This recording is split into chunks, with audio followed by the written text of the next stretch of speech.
October నెల 11వ తేదీ పునీత 23వ జాన్ పోపు గారి పండుగ. పేదరికంలో జన్మించిన ఈ పరిశుద్ధ పోపు గారు తన మూలాలను ఏ రోజు మరిచిపోక అతి సామాన్యుడిగా, నిడారంబరుడుగా తండ్రికి సహాయపడుతూనే చదువు కొనసాగించి గురువుగా అభిషిక్తులయ్యారు. శ్రీసభ వేదాంతాలను క్షుణ్ణంగా పఠించి పీఠాధిపతికి కార్యదర్శిగా, గురునిలయాలలో శ్రీసభ చరిత్ర అధ్యాపకుడిగా, మేత్రాసన పత్రిక ప్రచురణకర్తగా పనిచేశారు. మొదటి ప్రపంచ యుద్ధములో గాయపడిన సైన్యానికి చికిత్స అందించారు. రెండవ ప్రపంచ యుద్ధములో ఇతర చర్చి నాయకులతో పరిచయం పెంచుకుని ఎందరో ఎన్నో ప్రాణాలను కాపాడారు. తదనంతరం కార్డినల్ హోదా పొంది అగ్రపీఠాధిపతిగా, పోపుగా సేవలందిస్తూ పలు దేశాల మఠాధిపతులను, రాజకీయ నాయకులను కలిసి సంభాషణను జరిపి ఐక్యమత్యాన్ని నెలకొల్పారు. తిరుసభను సంస్కరించాలనే సాహసోపేత నిర్ణయాన్ని దేవుని సహకారంతో ఇతర మతాలతో సత్సంబంధాన్ని నెలకొల్పి అందరిని ఒకే త్రాటిపై తెచ్చేందుకు అహర్నిశలు కృషి చేశారు.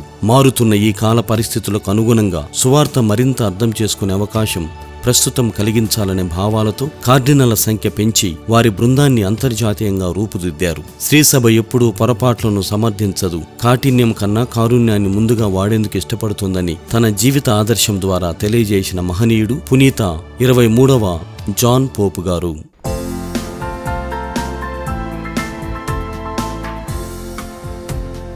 పునీత జాన్ పోపు గారు